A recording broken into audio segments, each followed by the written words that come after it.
All right, so it is my pleasure to introduce the next speaker. And it's my conference. I get to go off script, so I can say whatever I want. I have the paper, too. So the next speaker is Sharon Bonifazi, and I've actually known Sharon for a long time. How many years have I known you? 20 years. So in one other past life, I was a nurse educator, and of course, as part of the nurse educator in the NICU, you got to onboard all the new grads. So Sharon was a new grad in the NICU, and I got to know her through that, and she's one of those little superstar nurses that you continue to kind of keep tabs on forever. And so this is, I think, the day when you feel like the student becomes the teacher. Does that make sense? Yeah. So I will now read from the paper. So Sharon began her life in the NICU as a preterm infant. She's been a NICU nurse for 20 years, and she's worked as a staff nurse, caring for a diverse group of infants, from those who were born premature as well as the infants awaiting for cardiac transplants. She's worked as a charge nurse, as a preceptor, a nurse manager. Her current role is clinical supervisor of a 22-bed community level 3 NICU, where she hopes to be a mentor and leader in the area of trauma-informed care. Sharon has been inspired by the nurses she works with and is honored to be a part of the planning committee of the One Conference. We're actually honored to have her on it. And she's a true believer in the power of one. So please welcome Sharon Bonifazi to the stage for the very, very first time. Way to go. There you go. You're welcome. Before I forget to tell you, I am one of those Loma Linda people that still listen to Kathy, so we were listening. Anyway, I'm just going to jump right in. I have no disclosures, except I'm a Kathy Randall groupie. Hope is not a plan, Sharon. That's what my boss told me in a leadership meeting I was attending one day. And immediately, I got very offended. Now, was I offended because she said hope is not a plan? Not really. I know hope isn't a plan. We all know hope is not a plan. But for some reason, I could not get that out of my head. Hope is not a plan. And I thought to myself, oh my gosh, well, if I don't have hope, what do I have? I'm here. I'm coming to work every day. I have to have hope that what I do every day makes a difference. So sitting in that leadership meeting, we moved on with our day. I did my work. I talked to the rest of the leaders. We went through our planning work that we had to do every day. But it became kind of a mantra of our leadership team. Somebody would say, oh, did you get that done? Are you going to have that in on time? Someone would say, oh gosh, I hope so. And as soon as that word would come out, somebody would say, hope is not a plan. And it became kind of a joke. And every single time it would come up for me, it was like nails on a chalkboard. It just I had this intense offense to that. So thinking about it, I had to do some reflection. And I thought, why is this bothering me so much that hope is not a plan? So it brought me onto this journey. And it's very wonderful to be speaking here with you guys today, and I see lots of faces. Actually, these two ladies in the front table right here from Good Sam's, right? I still remember you. I sat right next to you at my very first One Conference 3 years ago. So it was good. It's good to see you. So, yes. So in my work in the NICU as a manager at the time is kind of where this started. I had kind of lost my hope. I was coming to work every day. I was doing what was expected to me. Most people would have looked at me and thought, gosh, she really is engaged. She really loves her job. She is here for us. She cares about the babies. She cares about us as staff, I hope. I have a whole team of people here in the middle from Sierra Vista this year. Yay! But what was actually happening as I was coming to work, I was looking for my hope, and I didn't know what happened to it. I couldn't find it anymore. So I started this endless cycle of trying to find hope, coming to work, faking it, basically faking what I was doing every day. I'd go home again, and then on the weekends, on my days off, I would just hide out. I didn't go anywhere. I didn't do anything. Sometimes I didn't get dressed. Some of you that talked to me at this time knew what I was going through. Kathy knew a little bit about what I was going through. But as I was going through this journey, Kathy invited me to the very first one conference. That one conference changed my life. So I hope, is there anybody here for the first time? Oh my gosh, that's amazing. I'm so happy you're all here. So how did I find hope again? My very first step. Number one, reaching out to a mentor, which is Kathy, and being invited to this conference and taking that step. And I couldn't find anybody to go with me. I was like, you guys want to go to this conference? Nobody could go. I was like, well, whatever, I'm going. I need to go. Whatever Kathy said, I'm going to do that. So it's a good lesson to learn. So I went to the one conference. This is the very first one conference that I went to. It was in 2017. It was not in this beautiful place, San Diego. It was in Ontario. If anybody knows Ontario, California, it's right next to an airport. That's about it. And at that conference, I met the wonderful, amazing woman by the name of Mary Coughlin. And don't forget Shannon Tinkler, who I met for the first time at this conference.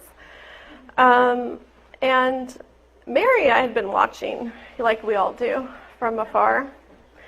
And watching her, reading her books. When I found out she was going to be there, I brought my... Does anybody have the first book, Transformative Nursing in the NICU? I brought my book, and I said to Kathy, can you introduce me to Mary? And she was like, oh yeah, sure, whenever we'll get to it. But Kathy is very busy, especially at the conference. So Kathy was off doing her own thing, and I see Mary sitting to the side, kind of on the side in the back, and I thought, now's your chance, just go. Just go talk to her. So I got up my courage and I walked over to her and I said, hi Mary, my name is Sharon. I just wanted to let you know what a big impact you've had in my life.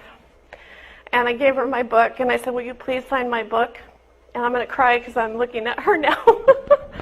But she took my book and she signed it. And what does she say all the time? Take care and care well. And that was the beginning of a connection for me that has really changed my life. And it all started here at the one conference. So I think I haven't seen the poster. We have this poster. You guys should sign it. Please, sign it. Sign the poster. Stop crying, Mary. So that is what started my journey to find my hope again, to find my purpose. I knew I had lost it. I needed to find my purpose. So I started doing a little bit of research. My talk, as you can tell, is not scientific at all. It's more of a inspirational or testimony. But what I'll tell you is I thought, well, I have to look up this word hope and see if I can find something that would make it more tangible for me. And maybe it'll make it more tangible for you too. So I looked up the definition in the dictionary, like my grade school teacher taught me. And this is the definition of hope. As a noun, it means to trust, reliance, a desire accompanied by expectation, or belief in fulfillment or success. And as a verb, I really like this definition. To cherish a desire with anticipation, to want something to happen or be true. So once again, hope is not a plan, but it does reflect our desires, our expectations, our beliefs, our trust, and our reliance. And that started my journey. So then I thought, okay, well, I know hope's not a plan, what else isn't hope? And this is what I found out when I looked up, just did a word search, antithesis of hope. And this is what I found: discouragement, pessimism, distrust, and despair. And then I thought, gosh, I remember way back when, 20 years ago in nursing school, that we had to do a care plan. And it might have been in the end of life segment, I'm not sure, but there's a care plan for hopelessness. And I thought, gosh, did they do care plans? New graduate nurses, do you still do the long care plans? Okay, so I can remember doing the care plan on hopelessness. And so I looked it up again and I found out that it's still there, it's still around, and it says, a subjective state in which an individual sees limited or personal choices available and is unable to mobilize energy on its own behalf. So I started thinking about myself. I was there. I was in my pajamas on the weekends, hanging out on my couch, thinking, oh my God, I got to go to work again on Monday. How am I going to get up and go to work? I thought about the babies that we take care of. They are absolutely unable to mobilize energy on their own behalf many times, right? So that's what we're here to do for them. We also are here to bring hope to our parents that we see in the NICU every day.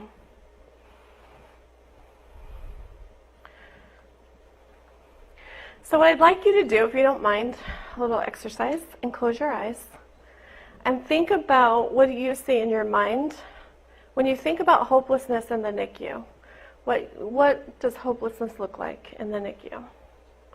And I did this exercise myself, and these are some of the things that I reflected upon. The mom who's been separated from her baby because maybe she has to be cooled and the nearest center 6 to 12 hours away. Or just the mom that's been separated because she's had a C-section and the baby's now in the NICU and she can't be there with her baby. How about the baby that's separated from its mom? That baby who is having lots and lots of painful procedures to keep him alive, but doesn't have the mom there to comfort him. Where does he find his hope, or she find her hope? And then I started looking at us as nurses because I knew I had lost my hope, and I wanted to think about what other things that we go through as nurses every day. And I thought about some of the nurses that I had talked to as a manager who maybe have made an error ranging from accidentally giving a baby the wrong breast milk, giving a medication at the wrong time, all the way to many more errors. But how do you come back to work after that, right? The other thing that I saw was myself, once again, and a reflection of what I was looking at, and that is that I was trying to find my hope. And maybe you can see yourself in these photos too. So going back to my journey, I decided that I wanted to hear from other people. I wanted to know what they're feeling. What are they seeing? I knew that I had patients that I had worked with that had really awesome stories, and I have had nurses that have awesome stories. So I'm going to thank them, even though some of them are not here, for sharing their stories with me. Some of the stories that I'm going to share with you are some of the most vulnerable stories that I've heard, and I'm so grateful to those parents and nurses that shared their story with me. And I will share them with you now. So the first story I'm going to tell you is about a nurse. She's an advanced practice nurse. She was working as the leader on her unit, and she was the only nurse at the time that could put in a PICC line. So there was a baby that needed a PICC line, and she came in to help put the PICC line in. A baby had had a pretty stable day. It's a very low birth weight infant. She's had lots and lots and lots of practice with putting in PICC lines. She placed the PICC line very uneventful. They confirmed the placement with an X-ray. What they found is that the PICC line was very deep.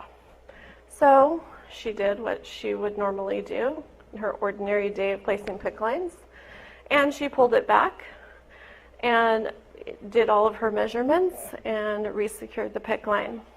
So about this time, she spoke to the neonatologist, who told her, you know what, we're going to get an X-ray in the morning. We'll do it a little bit earlier than normal so that the baby doesn't have to have extra dose of radiation. So we won't get the X-ray now, we'll get it later. So they made the decision not to do the X-ray. So what ended up happening is sometime in the middle of the night, the baby coded. What they found out is that the baby had had a pericardial effusion because the PICC line was yet still too deep. And when they examined the heart, they found the PICC line had eroded into the heart, and the baby died. So I'm not bringing this up so that we can all remember that we need to do confirmatory x-rays of PICC lines, what we do. But what I was really interested in is how do you come back from that as the nurse? None of us come to work every day and think, I'm going to make an error today. Hopefully we come to work being very intentional about what we're doing, and we learn and we do all the right things that we're taught to. We follow our policies, our procedures, and our protocols. But sometimes errors happen, and how do you come back from something that devastating? So I interviewed this nurse who was so kind to share her story with me. And so she was devastated, of course, as you can imagine. She was also a leader in the unit. So who do you talk to when you're the only PICC nurse in the unit and you're the only real leader in the unit at the time? Who do you go to? Who do you talk to? How do you get through that? Well, she was able to find hope and go on, and that was because this is what she said to me. It's who I am, and I would not be able to make an impact on others if I quit.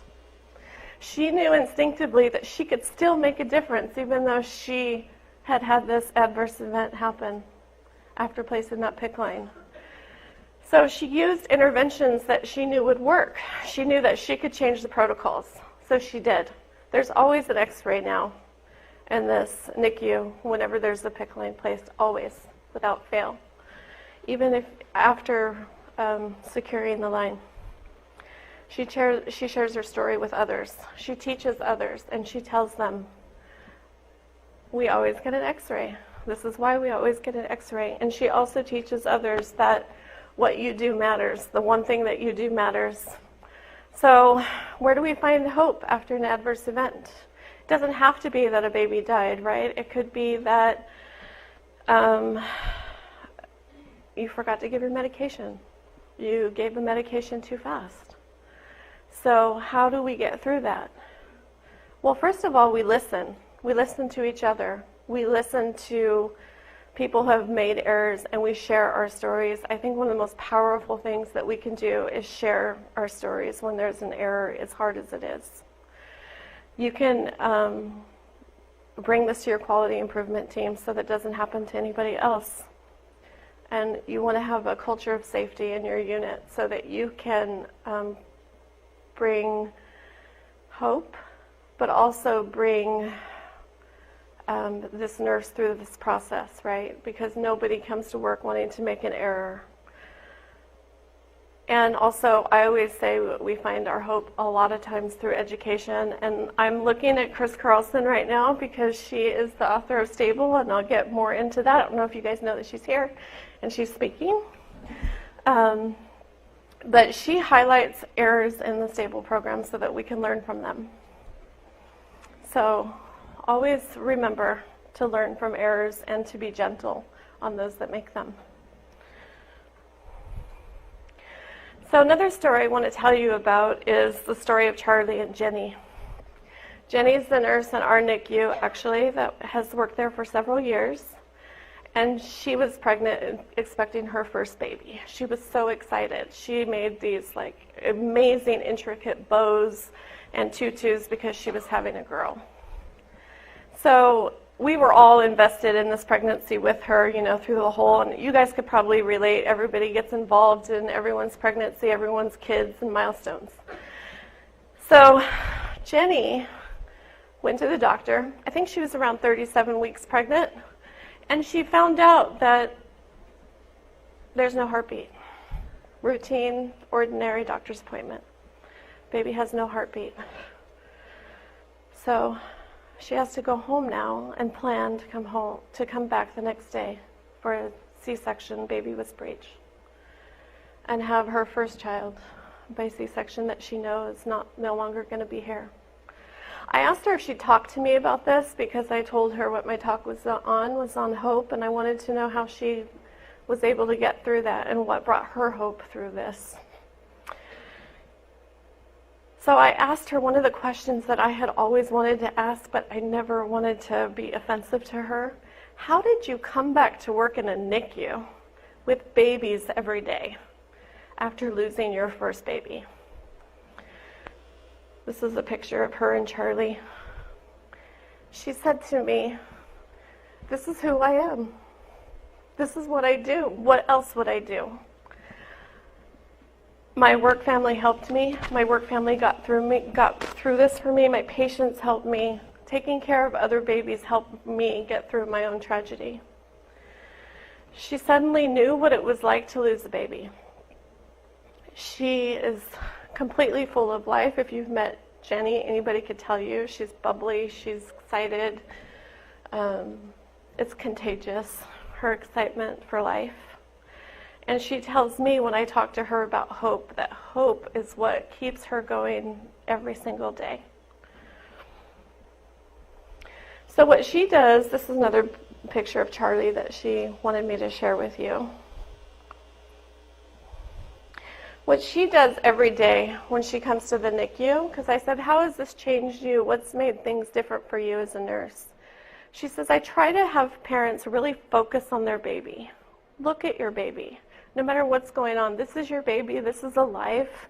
He's alive. He's breathing. Look at him. Look at her."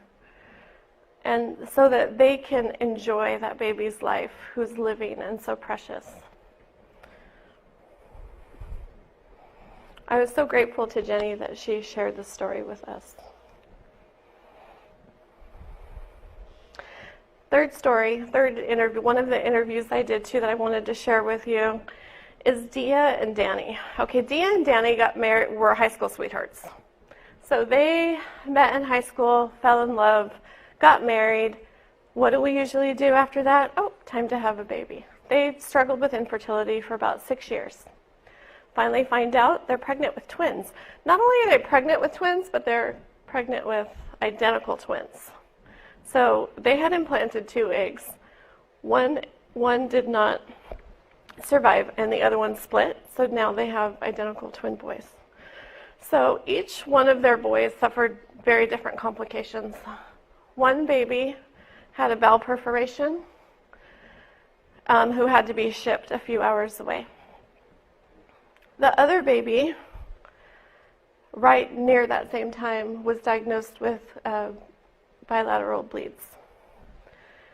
So she now was faced with having 2 babies, one 2 hours away, one locally, and she had to juggle, how do I spend time with each baby? She herself had a C-section, so she wasn't able to travel, so she stayed with the baby at our NICU while he was convalescing, and during that time was told that the baby had these grade 3 and 4 bleed, I think. So the best story for me through this is that when I interviewed Dia, I said to her, "What gave you hope? How did you get through this?" She said to me, "Well, you know that one nurse, Jenny? The day I found out that Easton had bleeds, she said to me, 'Look at your baby. Look at how well he's doing. Don't think about tomorrow. Don't think about the outcomes. Think about what your baby is looking like right now, and you spend time with your baby and you enjoy him now.'" She said that was huge for her. She was able to look at her baby, take care of her baby, bond with her baby. Skin to skin became her lifeline. Finally, you can see they did finally get them back together, and they did finally get to do skin to skin with both babies at the same time. And she was so gracious to share these pictures with us. And what she says about Jenny is she'll never forget her, and she'll never forget the time that she spent in the NICU. This is a picture of Dia and Danny and their boys today. They're 4 years old.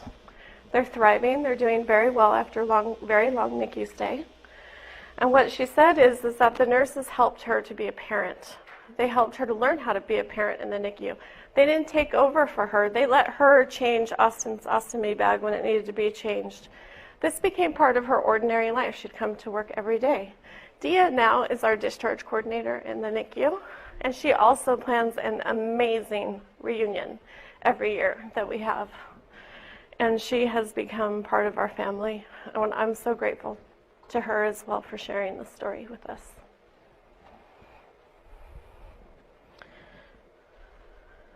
So what I'd like to ask you now is, how do you make a difference every day in the NICU? Because you know that you do. And I know that most of you here have hope, or at least you're trying to find it because you're sitting in these chairs right now. But how can you make a difference in the life of your coworker, of your nurse manager, I would say, your leaders, and your patients? Can you share with your coworkers what you've learned this weekend? The one thing, right? Can you reach out and, yes, maybe even make a plan so that you can bring hope to others? So I started, again, continuing on my journey and thinking, how can I make this more tangible than just some pie in the sky, that this is hope? Where do we find hope in the NICU? So I looked at the words a little bit, and I thought, you know what? Helping. That's who we are, right? When Kathy asked you to reflect this morning and write down why you became a nurse, did anybody say I wanted to help people? Anyone? That was one of mine. I wanted to help people. I wanted to make a difference. It's who we are. Not just nurses, nurse practitioners, doctors, therapists, and social workers. All are helping others. And just remember that you are the one, and I truly am a firm believer in the one. Your colleague is the one. People that you're sitting next to are the one. And you can bring hope with one interaction. One interaction with your coworker, one interaction with the baby that you're taking care of that day. Yeah, maybe you're not going to make the grade 3 or grade 4 bleed go away for those parents, but you can make a difference for those parents and for their baby.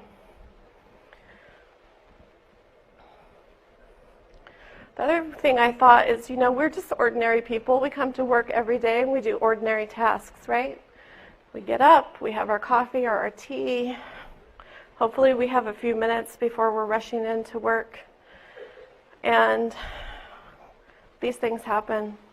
And nurse leaders lose their vision, lose their purpose throughout their ordinary life. The nurse who's made an error through her ordinary day of being a nurse. The mom who doesn't know how she's going to keep hope alive during the separation that she has with her baby. The infant that's just learning what it is like to expect something, right? There's a lot of work right now being done and a lot of research that shows us that babies actually have changes in their genetics and that the neurons actually have memories and they remember. Have you ever gone to follow up and seen the babies walk on their tippy toes from all the heel sticks? What can we do for that baby even to give that baby hope? Maybe it's just a kind touch before you do heel stick. Maybe it's getting that second nurse in there to do containment while you're doing your heel stick. Maybe it's having the mom do skin to skin while you do a painful procedure. But how can we provide him with hope?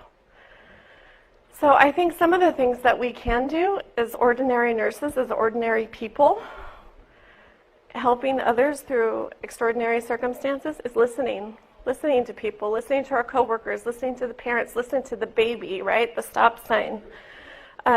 Teach others.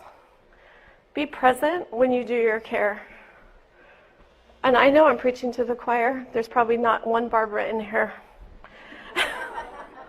But the other thing that you can do is connect with each other. I'm not kidding. I still remember the two of you sitting at that first conference. We had a little connection. Jane Solomon told me, you know what? I really like you and I think we should be friends. I had never met her before. And I thought, oh my gosh, she wants to be my friend. And then we can learn. We're going to learn why we're here.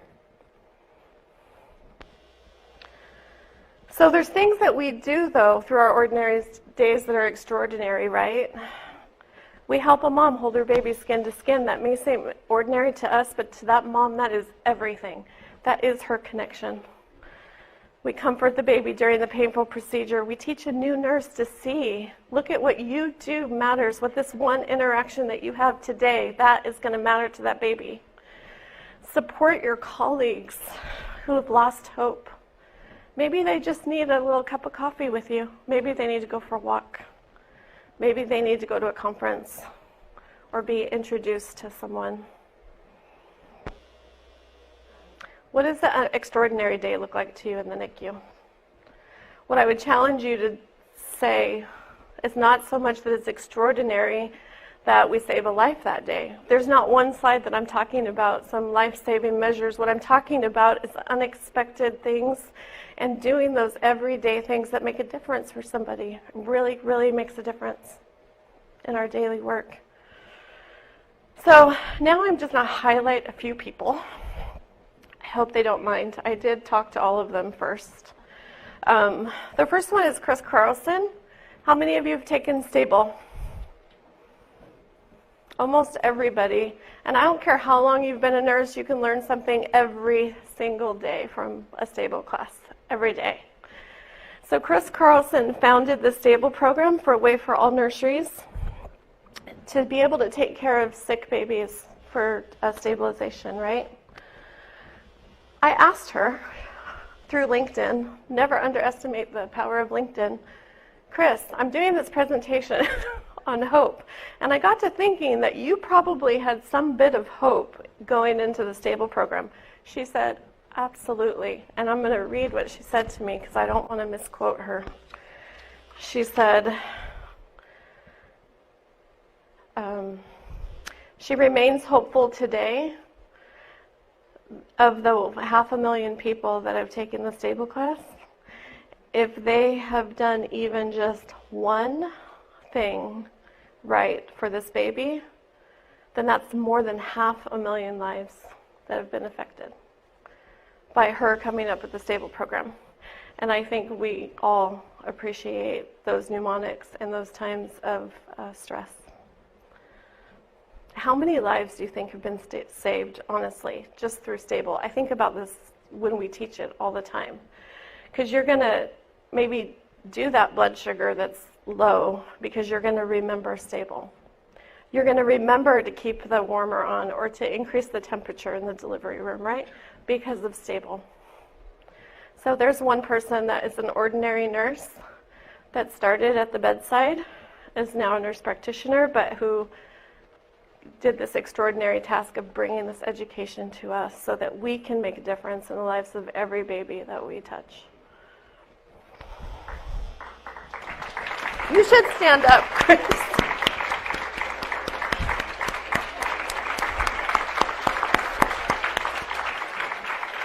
We're so happy you're here. Next person, Mary Coughlin. I kind of talked about her a little bit before. But she's authored 2 books, many articles, too many for me to look up and get the accurate number. We'll have to ask her later. Surrounding her work regarding trauma-informed care in the NICU. Almost everybody in this room knows what we're talking about when we say Barbara, right? And if you don't, you'll know by the end of this conference. You'll know who Barbara is. So I talked to Mary and I asked her, what inspires you? What brings you hope? How do you go about your work and keep hope alive? And she said that her work is inspired by the hope that we can do better, that we can always do better. She's inspired by those that she teaches and those that she works with every day. And she has hope that every person taught will bring it back to the bedside and then teach it to others and make an impact with every single one interaction that we have. Is that right? Like, so we thank Mary Coughlin, too, for being here, being part of the One Conference.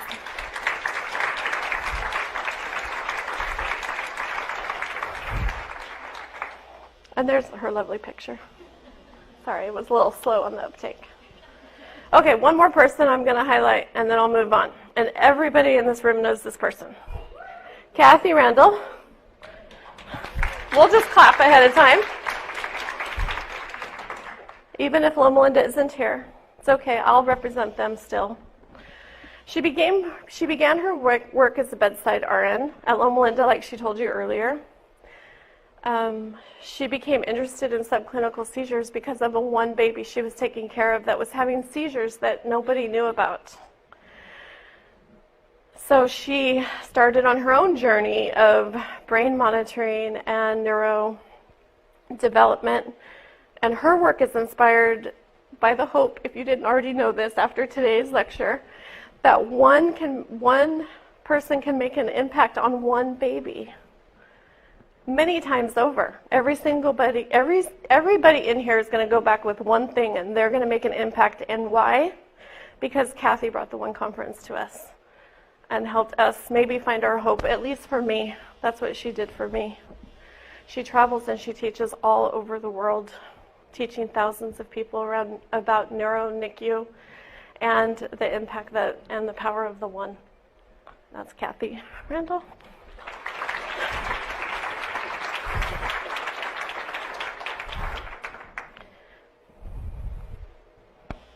But what I want you to remember too is that every single thing, you don't need to teach all over the world, right? You just need to make that impact for your one baby you're taking care of today. Why are you here today? Why are you taking care of this baby today, right now? That's your one and the impact that you can make. So this is one of my former patients that I love dearly. And I will never ever forget this day because this was the first time that she held her baby and shared her with us. And I know that I made a difference in her life. So going back to how hope can be more tangible for us, I kind of put it together, mnemonic, borrowing from Chris's idea. Helping ordinary people be extraordinary. And that's hope to me. And hopefully hope for you as well. I'm really, really interested in any stories that you might have to share with me. So if anybody has anything that they would like to share, please contact me. My email is in your syllabus. Thank you.